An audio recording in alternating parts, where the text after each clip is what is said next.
dear students. Good morning, all of you, and Happy New Year with my YouTube channel All Exam Approach.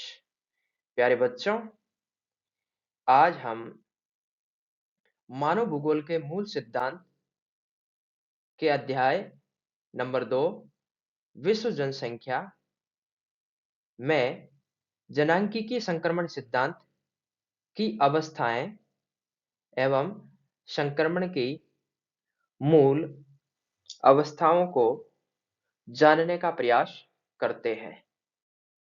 प्यारे बच्चों, हम पढ़ेंगे the theory of demographic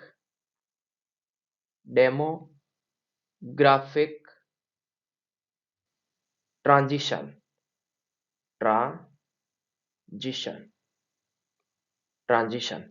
प्यारे बच्चों, इस सिद्धांत के तहत मूलतः किसी क्षेत्र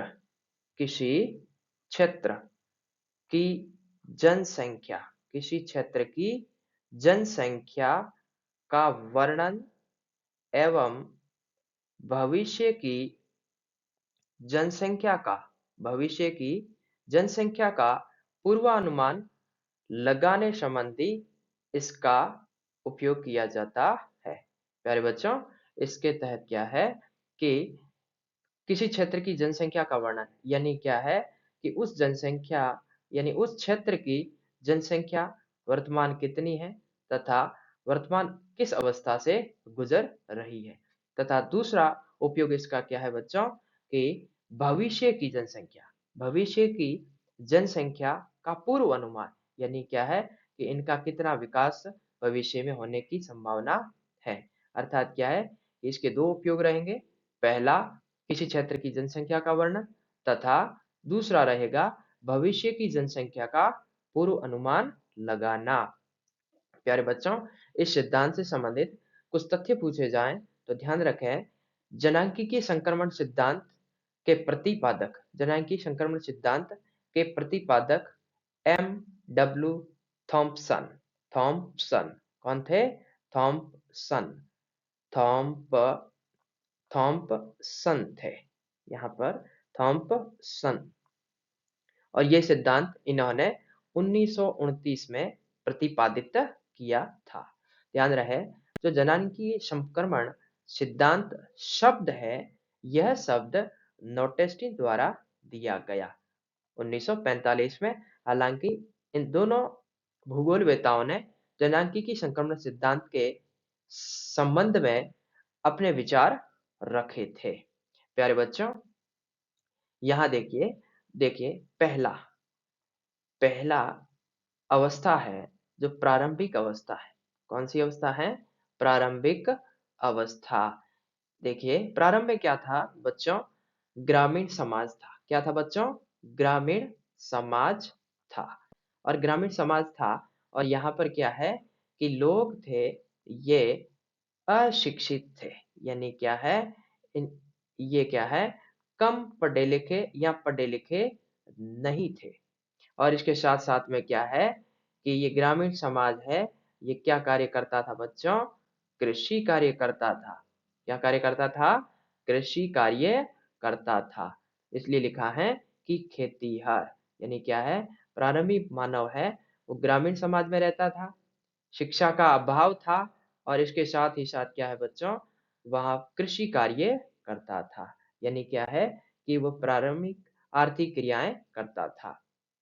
इसके बाद में एक ऐसी अवस्था आई जिसके तहत क्या है बच्चों, वो ग्रामीण से क्या हो गया बच्चों? शहरी। अर्थात क्या है कि मानव का क्या है? विकास हो गया। और इसके साथ साथ में अशिक्षित से क्या हो गया बच्चों? शिक्षित। क्या हो गया बच्चों? शिक्षित। और इसके बाद में देखिए, जो कृषि कार्य करता था यानी खेतीहर मजदूर था, उसने क्या है, फैक्ट्री अर्थात उद्योगों में कार्य करना प्रारंभ कर दिया। यानी क्या है, एक निश्चित अवस्था के बाद मानव का क्या हो गया बच्चों? विकास। क्या हो गया बच्चों? मानव का विकास। इस तरह ध्यान रहे, जब मानव प्रारंभिक अवस्था में ग्रामीण, अशिक्षित और खेतीहर था और उसके बहुत लंबे कार्यकाल के बाद में यानी लंबे समय अंतराल के बाद में जब वो शहरी, शिक्षित और उद्योगों में कार्य करना प्रारंभ किया, इसका अर्थ ये हुआ कि इसमें काफ़ी लंबे समय की अवधि बीत गई। इस अवधि के दौरान बीच में एक दोनों की सामूहिक अवस्था आई थी। दोनों की सामूहिक अवस्था आई थी और इस अवस्था को कहते हैं संक्रमण की अवस्था। इस अवस्था को क्या कहते हैं बच्चों? संक्रमण की अवस्था। यानी क्या है? इस दौरान प्रारंभिक और वर्तमान की दोनों अवस्थाओं का क्या हुआ था? मिलन हुआ था। क्या हुआ था बच्चों? इनका मिलन हुआ था, जिसे क्या है? संक्रमण प्रक्रिया कहा गया। देखिए, इसके बाद देखिए लिखा है जनांकीय संक्रमण सिद्धांत की अवस्थाएं। जनांकीय संक्रमण की अवस्थाएं। प्यारे बच्चों, ध्यान रहे जन जनांकीय संक्रमण की 3 अवस्थाएं हैं। कितनी है बच्चों? 3 अवस्थाएं हैं। पहली अवस्था, प्रथम अवस्था, द्वितीय अवस्था और तृतीय अवस्था। प्यारे बच्चों, इसमें ध्यान रहे कि प्रारंभ में प्रथम अवस्था जिस दौरान क्या है कि मानव अशिक्षित, यह जो यहाँ पर दर्शाई गई है, वो प्यारे बच्चों कौन सी अवस्था है? वो प्रारंभिक अवस्था है, जिसमें क्या है? मानव ग्रामीण था, अशिक्षित था तथा क्या है? खेतीहर था। ये कौन सी है? अपने प्रथम अवस्था। कौन सी है बच्चों? प्रथम अवस्था। प्रथम अवस्था। और इसके बाद में जो संक्रमण प्रक्रिया हुई है, ये कौन सी अवस्था है बच्चों?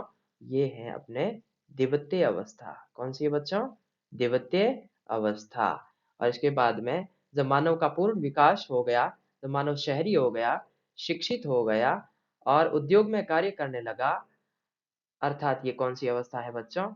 ये तृतीय अवस्था है। ये कौन सी अवस्था है?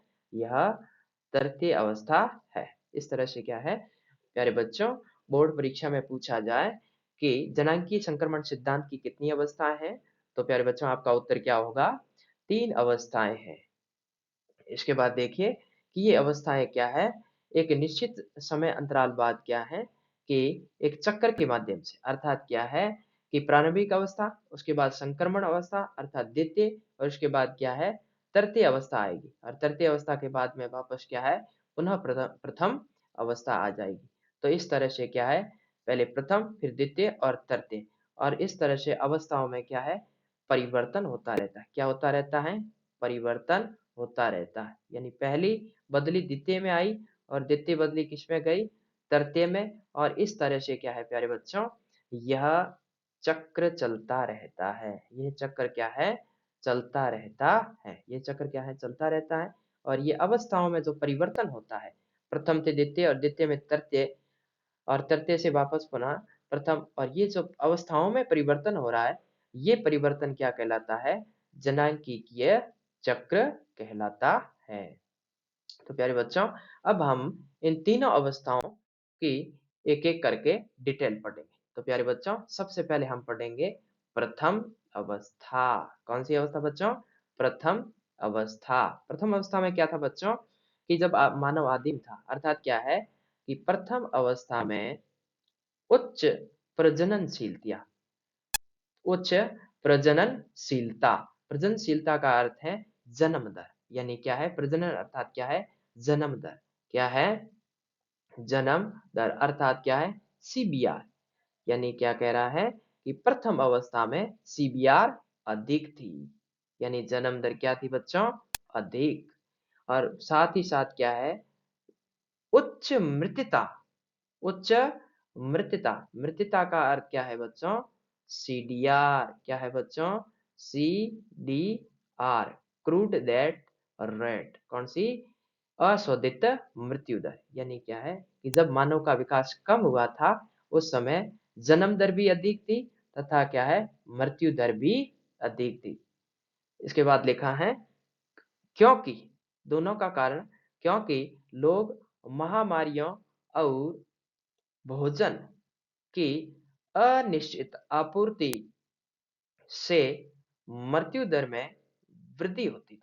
यानी क्या है कि अज्ञानता की वजह से जब जन्म दर में वृद्धि होती थी, उसी अनुपात में महामारियां अर्थात ऐसी बीमारियां जिनका क्या है व्यापक क्षेत्र हो तथा इलाज संभव नहीं हो, ये महामारियां क्या है अधिक हो गई। और स्वास्थ्य सेवाएं क्या थी शून्य के बराबर थी, यानी बहुत कम थी। स्वास्थ्य सेवाएं क्या है शून्य होने की वजह से मृत्यु दर भी क्या है अधिक थी। तो प्यारे बच्चों ध्यान रखें, परीक्षा में पूछा जाए कि प्रथम अवस्था में जन्म दर एवं मृत्यु दर क्या थी, तो दोनों ही क्या थी बच्चों प्लस थी। सीबीआर और सीडीआर, सीबीआर और सीडीआर, क्रूड बर्थ रेट और क्रूड डेथ रेट, यानी जन्म दर और मृत्यु दर दोनों ही अधिक थी। आगे देखिए बच्चों कि निम्न स्वास्थ्य सेवा, निम्न स्वास्थ्य सेवा, निम्न स्वास्थ्य का अर्थ क्या है स्वास्थ्य सेवाएं बहुत कम होना एवं जागरूकता की कमी। किसकी कमी जागरूकता, यानी क्या है कि लोगों में चेतना अर्थात क्या है कि जानकारी का अभाव था। किसका अभाव था बच्चों जानकारी का अभाव था। इन सभी कारणों से जन्म दर एवं मृत्यु दर, जन्म दर एवं मृत्यु दर क्या थी उच्च, उच्च यानी क्या है प्लस अर्थात अधिक।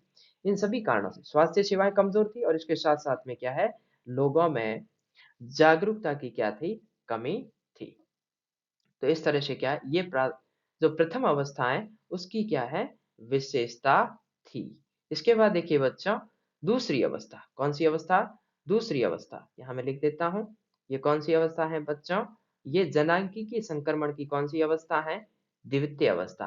ध्यान रहे कि द्वितीय अवस्था के दौरान संक्रमण अवस्था वाली बताया गया है। इस अवस्था को क्या कहा गया है बच्चों संक्रमण अवस्था। क्या कहा गया है बच्चों संक्रमण अवस्था। परीक्षा में पूछा जाए कि जनांगीय संक्रमण की सिद्धांत की कौन सी अवस्था को क्या कहा गया है संक्रमण अवस्था, अर्थात कौन सी है वो द्वितीय अवस्था है।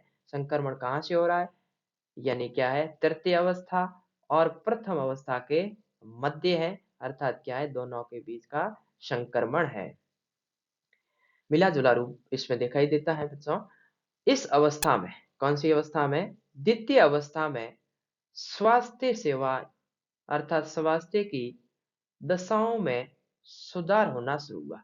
यानी क्या है दशाओं में सुधार होने से जन्म दर में आंशिक गिरावट, यानी क्या है कि पहले जो जो जनसंख्या वृद्धि हो रही थी इसमें जब ये अवस्था प्रारंभ हुई थी उस समय विस्फोट हुआ था और उसके बाद धीरे धीरे क्या है आंशिक गिरावट देखने को मिली तथा साथ ही साथ क्या है मृत्यु दर में भी क्या है कमी आई।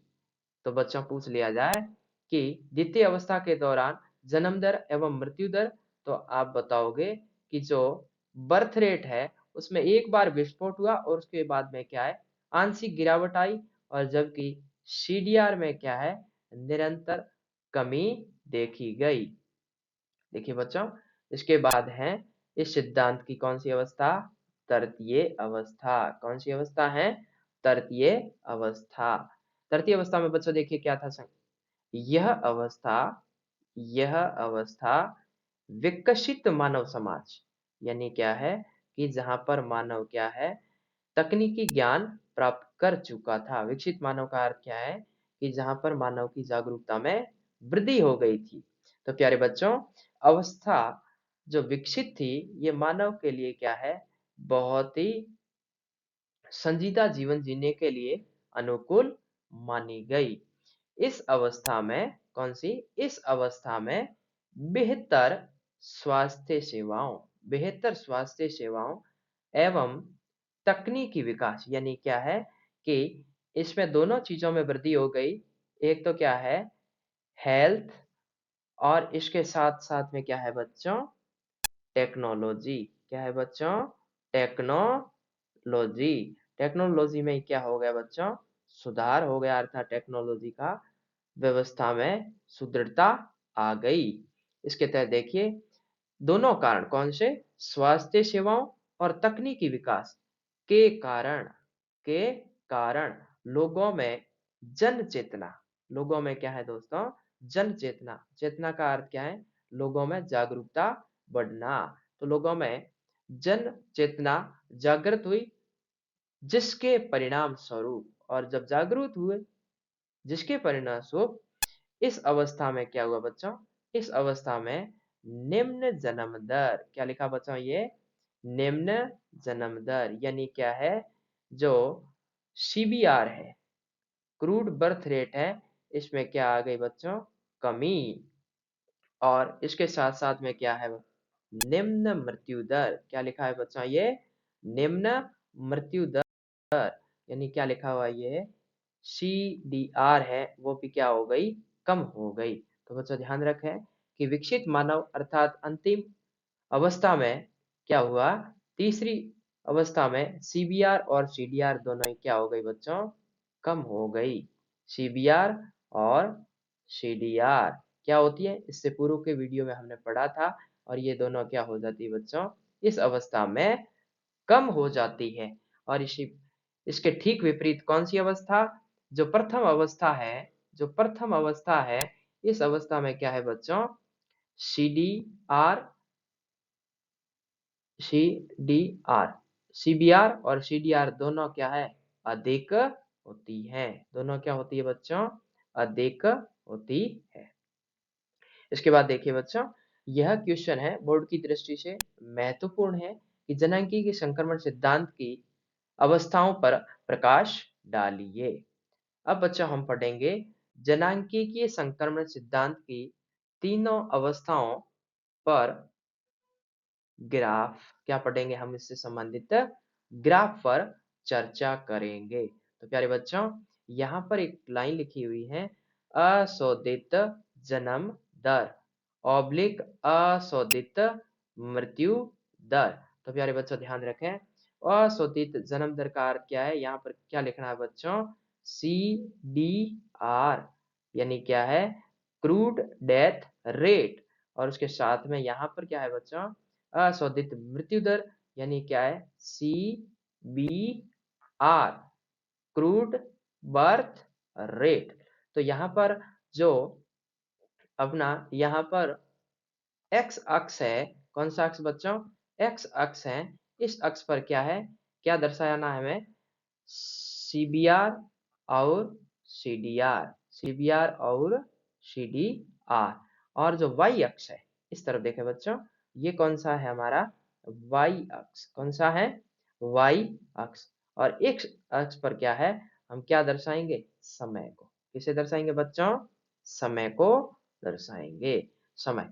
तो प्यारे बच्चों, सबसे पहले हम कौन सी अवस्था को पढ़ेंगे, प्रथम अवस्था, कौन सी अवस्था बच्चों, प्रथम अवस्था, ये है हमारी प्रथम अवस्था। और इस अवस्था के दौरान क्या है कि इस तरह से जो जन्म दर है उसमें भी क्या है, बढ़ोतरी, और इसके साथ साथ में क्या है, जो मृत्यु दर है उसमें भी क्या है बच्चों, बढ़ोतरी, यानी दोनों क्या है, अधिक रही थी। उसके बाद में क्या हुआ कि जब इन दोनों में वृद्धि हुई, और इसका वर्तमान युग में उदाहरण पूछा जाए कि वर्तमान में प्रथम अवस्था से कौन गुजर रहा है, तो आप उसके उदाहरण में लिखोगे कि जो बांग्लादेश का वर्षावन क्षेत्र है उसमें रहने वाले आदिवासी हैं, वो कौन सी अवस्था से गुजर रहे बच्चों, प्रथम अवस्था से गुजर रहे हैं। परीक्षा में बच्चों ऐसे उदाहरण पूछे जा सकते हैं। इसके बाद देखिए, इस तरह से देखिए, यह ग्राफ जो ऊपर की लाइन है ये किसको दर्शा रही है, जन्म दर को, किसको दर्शा रही बच्चों, जन्म दर को, CBR को, किसको है, CBR को। और जो ये नीचे की जो रेखा है ये किसको दर्शा रही है बच्चों, मृत्यु दर को, किसको दर्शा रही है, मृत्यु दर को, मृत्यु दर यानी कौन सी, CDR को दर्शा रही। इस तरह से बच्चों ध्यान रखें कि प्रारंभ में क्या है कि जनसंख्या विस्फोट था, क्या बच्चा था, जनसंख्या विस्फोट, जनसंख्या विस्फोट, जनसंख्या विस्फोट। लेकिन बाद में क्या है कि इसमें निरंतर कमी आई, क्या हुई बच्चों, निरंतर कमी आई, और ग्राफ क्या है बच्चों, नीचे की तरफ आ गया। अर्थात क्या है कि द्वितीय अवस्था में एक सामान्य विस्फोट के बाद में क्या है, जन्म दर और मृत्यु दर धीरे धीरे कम होना शुरू हुई, और कम होने के बाद देखिए यहाँ पर जो अवस्था है वो आपकी अवस्था कौन सी है बच्चों? तृतीय अवस्था। और तृतीय अवस्था में हमने पढ़ा कि जो सीबीआर है और साथ ही साथ कौन सी सीडीआर है, इन दोनों में क्या आ गई थी? कमी। क्या आ गई बच्चों? कमी। इसलिए ग्राफ क्या है? बिल्कुल नीचे की तरफ आ गया। ध्यान रहे इसमें कभी कभार उतार चढ़ाव आते रहते हैं। कौन सी अवस्था में? तीसरी अवस्था में। प्यारे बच्चों, इसमें क्या है कि विश्व के वर्तमान उदाहरण देखे जाए तो तृतीय अवस्था के उदाहरणों में देखिए बच्चों, कनाडा, जापान और अमेरिका। और ध्यान रहे बच्चों, ये वे देश हैं जो कौन सी श्रेणी के हैं? विकसित श्रेणी के। कौन सी है? विकसित श्रेणी के। और जब ये विकसित श्रेणी के देश हैं, अर्थात यहाँ पर भी क्या है? विकसित समाज पाया जाता है। विकसित समाज पाया जाता है। और ध्यान रहे, अगर आपको द्वितीय अवस्था के उदाहरण पूछे जाएं तो आप बच्चों श्रीलंका, केन्या और पेरू। और ध्यान में महत्वपूर्ण रखने वाली बात यह है कि हमारा जो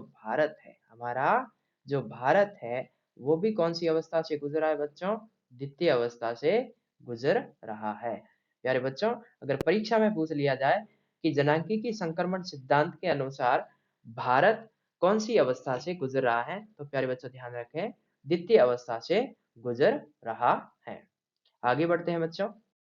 देखिए बच्चों, यहाँ पर नई हेडिंग है, लिखा है जनसंख्या वृद्धि की प्रवृत्तियां। जनसंख्या वृद्धि की प्रवृत्तियां यानी क्या है कि जनसंख्या की जो वृद्धि दर है उसमें किस तरह से प्रारंभ से लेकर वर्तमान में बदलाव आए। यानी क्या है कि जनसंख्या वृद्धि का जो ट्रेंड है वो क्या रहा, जनसंख्या वृद्धि का जो ट्रेंड है वो किस तरफ से रहा था। प्रवृत्ति का अर्थ क्या है कि उसमें किस तरह से बदलाव आए। प्रवृत्ति का अर्थ क्या है कि पूर्व अवस्था से लेकर वर्तमान अवस्था तक किस किस तरह से बदलाव देखने को मिले। लिखा है बच्चों कि वर्तमान में पृथ्वी पर 700 करोड़, कितने? 700 करोड़ यानी क्या है? 7 अरब। 700 करोड़ क्या होते हैं? 7 अरब से भी क्या है? अधिक जनसंख्या है, से भी अधिक जनसंख्या है। और इस आकार तक पहुंचने में ज्यादा शताब्दियां लगी है। क्या लगी है? ज्यादा शताब्दियां लगी है, यानी सैकड़ों वर्ष लगे हैं। क्या लगे हैं बच्चों? सैकड़ों वर्ष लगे हैं। सैकड़ों वर्ष लगे हैं। फिर बच्चों, फिर देखिए कि पिछले पिछले पिछले कुछ वर्षों से जनसंख्या आश्चर्यजनक दर से, यानी क्या है कि जो जनसंख्या जो है उसमें सरप्राइज करने वाली दर आई है। और उसमें जनसंख्या में क्या है? वृद्धि भी देखने को मिली है। तो प्यारे बच्चों, सबसे पहले हम पढ़ेंगे कि 10,000 ईसा पूर्व। ईसा पूर्व का अर्थ होता है BC यानी बिफोर क्राइस्ट, यानी ईसा के जन्म से 10,000 वर्ष पूर्व। कितने बच्चों? 10,000 वर्ष पूर्व विश्व की कुल जनसंख्या कितनी थी बच्चों? विश्व की कुल जनसंख्या थी 50 लाख। कितनी थी बच्चों? 50 लाख। और उसके बाद देखिए बच्चों, दोबारा जब जनगणना का अनुमान लगाया गया, जनगणना का क्या है बच्चों? अनुमान लगाया गया। उस अनुमान के तहत उस अनुमान के तहत विश्व की जो जनसंख्या थी, विश्व की जनसंख्या, और ये कब की है बच्चों? यह विश्व की जनसंख्या है ईसा सन की पहली शताब्दी। कौन सी शताब्दी बच्चों? पहली शताब्दी। कौन सी? पहली शताब्दी है। उस शताब्दी के दौरान विश्व की जो जनगणना के अनुसार जो जनसंख्या थी वो कितनी थी बच्चों? 30 करोड़। कितनी थी बच्चों? 30 करोड़। अर्थात क्या है कि उत्तरोत्तर क्या है? जनसंख्या में वृद्धि होने लगी। इसके बाद बच्चों देखिएगा अगला तीसरा बिंदु, ये कौन सा बच्चों? यह पहला, दूसरा और तीसरा। कौन सा बिंदु है? यह है अपने तीसरा बिंदु। तीसरे बिंदु में बच्चों देखिएगा, तीसरे बिंदु के तहत ये 1650 1650 में विश्व की जनसंख्या है वो बच्चों कितनी थी? 50 करोड़। कितनी थी बच्चों? 50 करोड़, 50 करोड़। अर्थात 30 करोड़ से कितनी 20 करोड़ और बढ़ गई। और इसके बाद देखिए अगले 100 वर्ष कितने, अगले 100 वर्ष में बच्चों ध्यान रहे कि 1650 से लेकर 1750 यानी कि 100 वर्ष की अवधि, यानी कि 100 वर्ष की अवधि, 100 वर्ष की अवधि। और इस 100 वर्ष की अवधि के दौरान 50 करोड़ से बढ़कर जनसंख्या 55 करोड़ हो गई।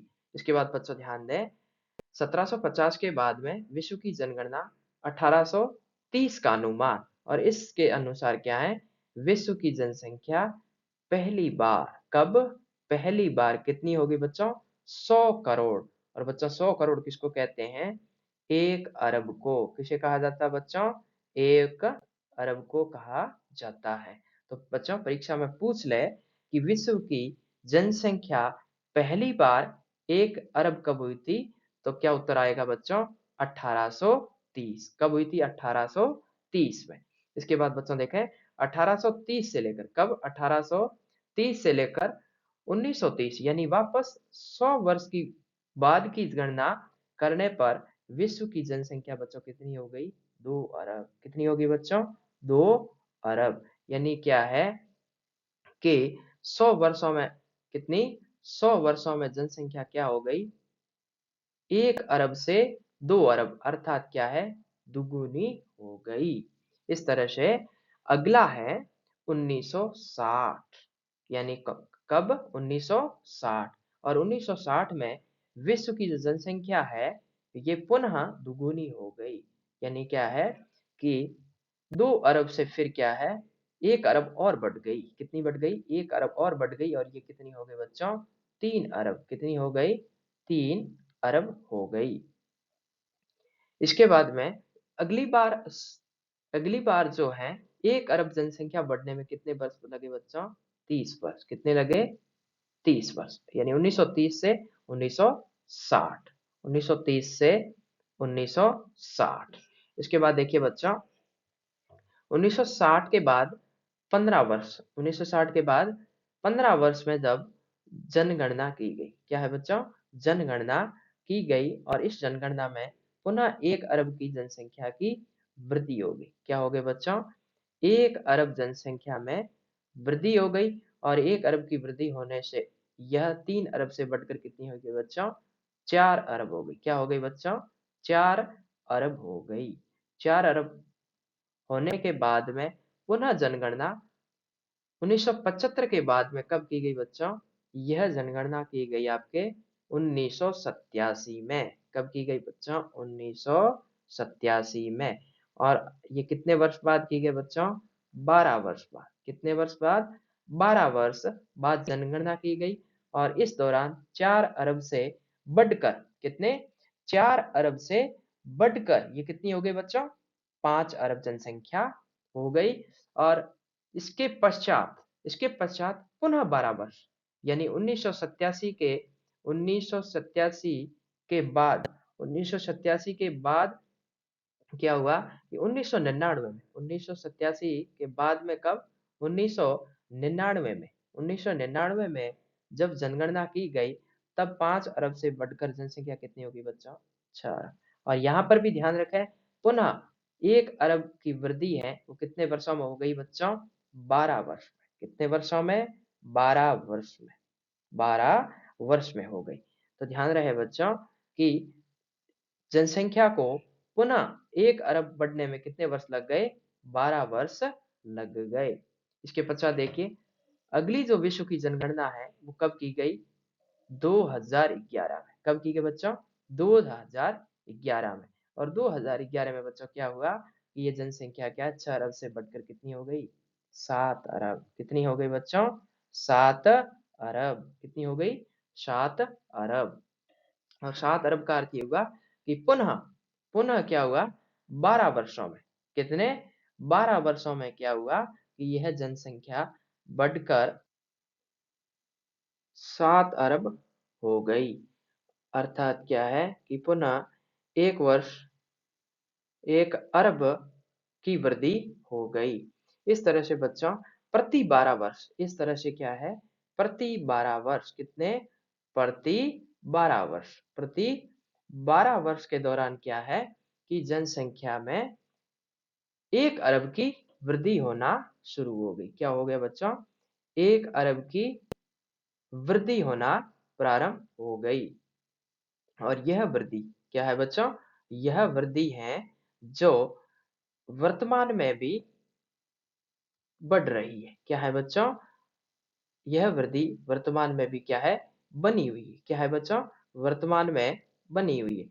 और अगर अनुमान के अनुसार प्रति 12 वर्ष में यदि प्रति 12 वर्ष में यदि 1 अरब की वृद्धि होती है तो बच्चा 2011 में कितने बच्चों, 2011 में यदि 12 वर्ष जोड़ दिए जाए, कितने बच्चों, 12 वर्ष जोड़ दिए जाए, कितने बच्चों, 12 वर्ष जोड़ दिए जाए तो ये कितना हो जाएगा, 2023, जो क्या है बच्चों, आज ही प्रारंभ हुआ है।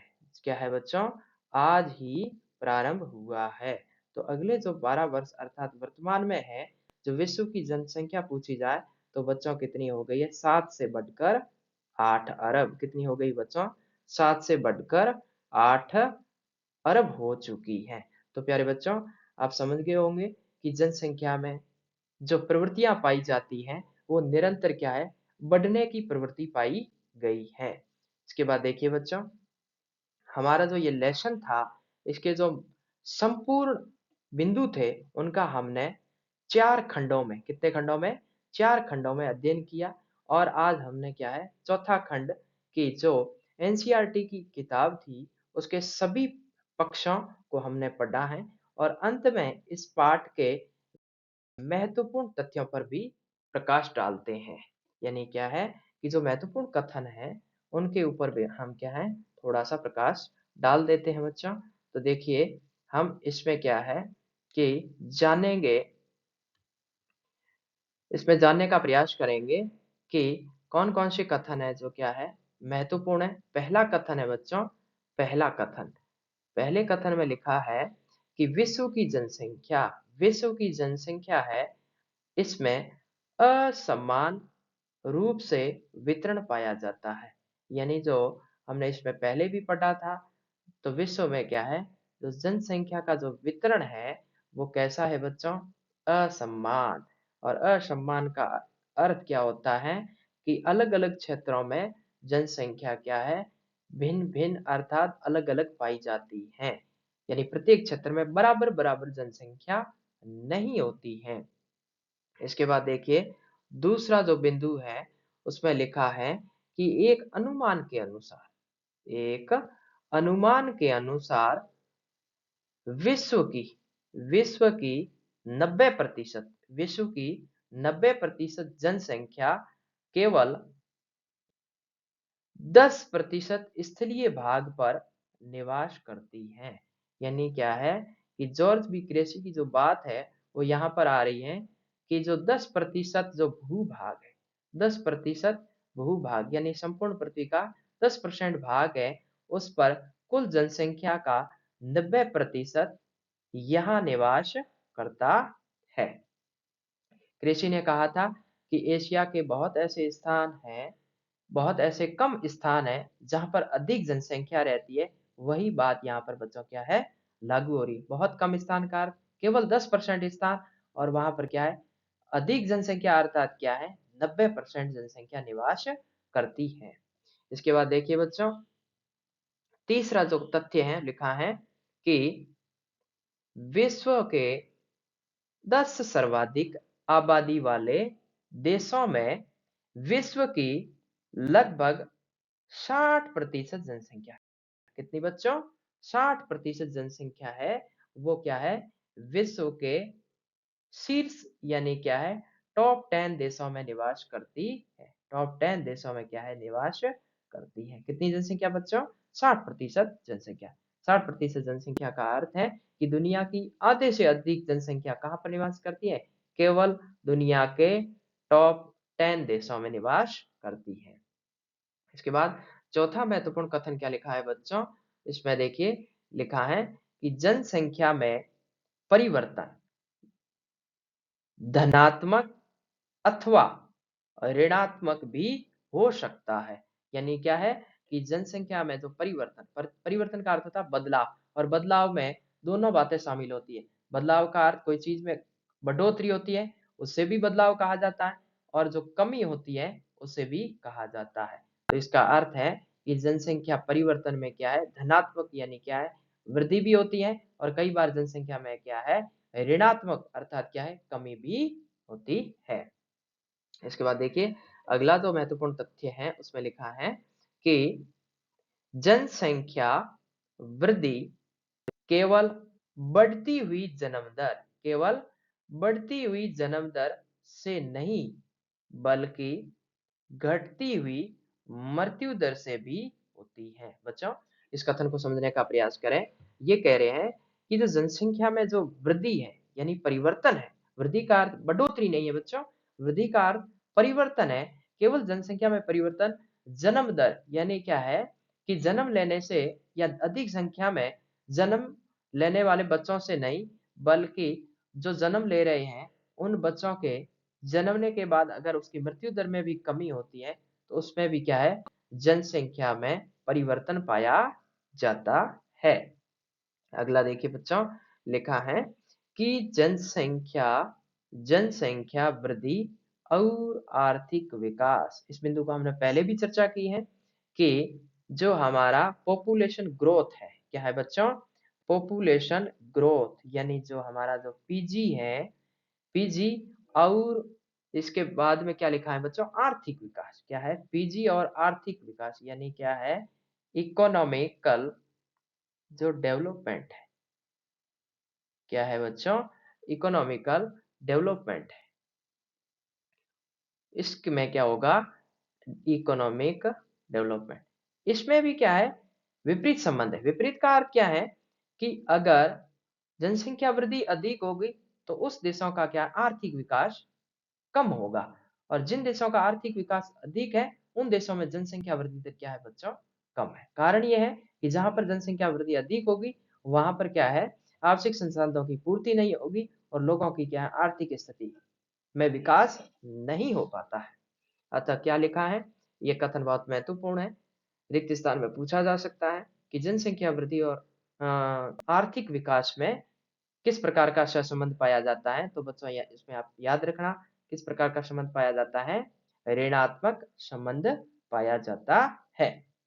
आगे देखिए बच्चों, आगे लिखा है कि जनसंख्या के जीवित रहने की औसत आयु, जीवित रहने की औसत आयु यानी क्या है कि वैसे तो सामान्य क्या है कि 100 वर्ष मनुष्य की आयु मानी गई है, लेकिन क्या है कुछ लोग क्या है 100 वर्ष से पूर्व भी क्या है निधन यानी मृत्यु को पा लेते हैं। अर्थात क्या है कि व्यक्ति के जीवित रहने की औसत आयु, उसे क्या कहा जाता है बच्चों, जीवन प्रत्याशा कहा जाता है। परीक्षा में बच्चों पूछ लिया जाए कि जीवन प्रत्याशा किसे कहेंगे, तो क्या है कि जीवित रहने की औसत आयु, जो लोगों की एवरेज लोग कितने जी रहे हैं उस औसत आयु को क्या कहा बच्चा, जीवन प्रत्याशा, क्या कहा जाता है, जीवन प्रत्याशा कहा जाता है। अगला बिंदु देखें बच्चों, बहुत महत्वपूर्ण बिंदु है बच्चों। देखिए लिखा है कि अफ्रीका महाद्वीप में जनसंख्या वृद्धि सर्वाधिक हो रही है। ध्यान रहे बच्चों कि अफ्रीका महाद्वीप, परीक्षा में पूछ लिया जाए कि विश्व के किस महाद्वीप में जनसंख्या वृद्धि दर सर्वाधिक हो रही है, तो बच्चों आप उत्तर क्या लिखोगे, अफ्रीका।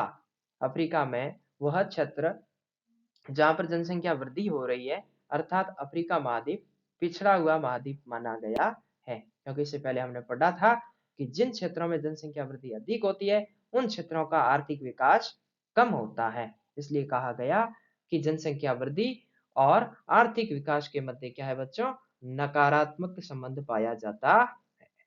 देखिए बच्चों अगला एक कथन है, क्या है बच्चों, कथन है, और ये कथन किसका है, इमर्सन का है। किसका है बच्चों, इमर्सन का। बहुत ही अच्छा और महत्वपूर्ण कथन है, लिखा है इमर्सन ने कि कोई भी राष्ट्र अर्थात देश है शक्तिशाली और महान सोने और चांदी के टुकड़ों से नहीं, यानी किया है, ये कहने चाहता है कि कोई भी देश है वो महान और शक्तिशाली चांदी और सोने के टुकड़ों से नहीं अपितु यानी बल्कि पुरुषों और स्त्रियों यानी वहां पर रहने वाले लोग, पुरुष और स्त्री यानी क्या है, उस देश की जनसंख्या, उस देश की क्या है बच्चों, जनसंख्या से बनता है। यानी क्या है, हमने ये पहले पाठ के प्रारंभ में पढ़ा था कि जनसंख्या किसी भी देश की, जनसंख्या है वो किसी भी देश की क्या है,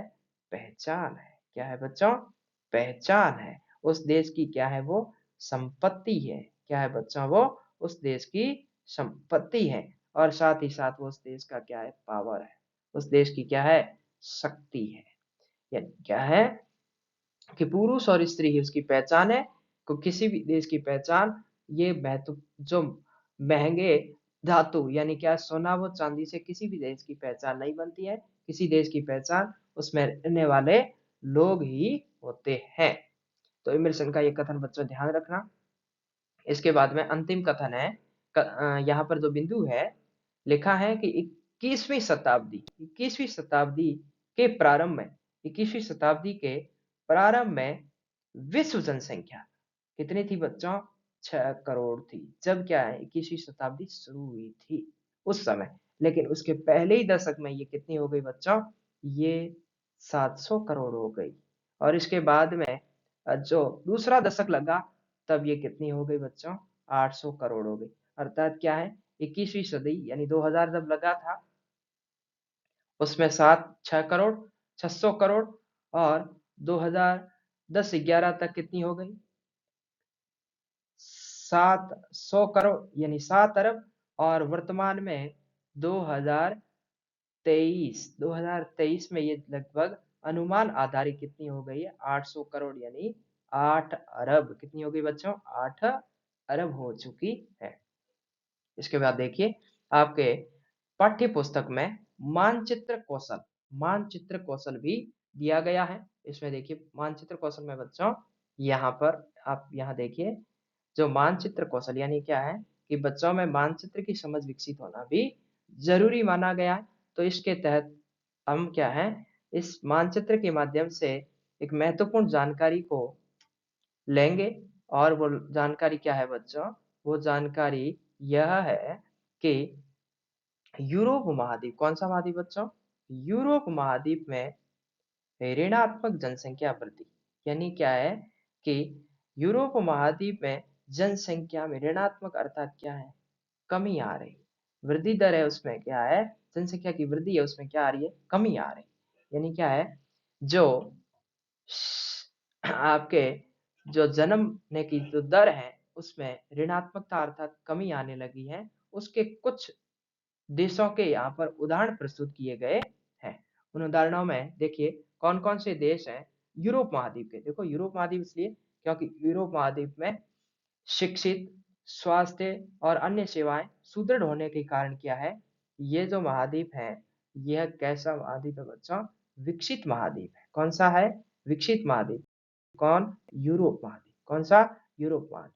तो यहाँ पर विकसित महाद्वीप में क्या है कि जनसंख्या वृद्धि दर है उसमें ऋणात्मकता देखी गई। और ऐसे कौन कौन से देश हैं, तो पहला उदाहरण यहाँ से देख लो बच्चों, ये है हमारा पुर्तगाल। कौन सा देश है, पुर्तगाल। और इसके बाद देखिए यहाँ पर बोस्निया, कौन सा, बोस्निया। और यहाँ पर देखिए बच्चों यूरोप का कौन सा देश है, पोलैंड। कौन सा देश है, पोलैंड। जहाँ पर है जनसंख्या वृद्धि दर क्या है, ऋणात्मक। क्या है बच्चों, ऋणात्मक, ऋणात्मक यानी क्या, इसमें कमी आई है।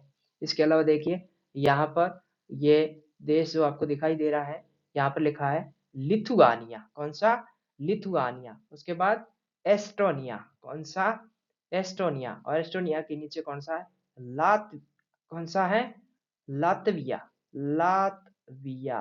कौन सा देश है बच्चों, लातविया। और इसके इसके बाद देखिए बुल्गारिया है।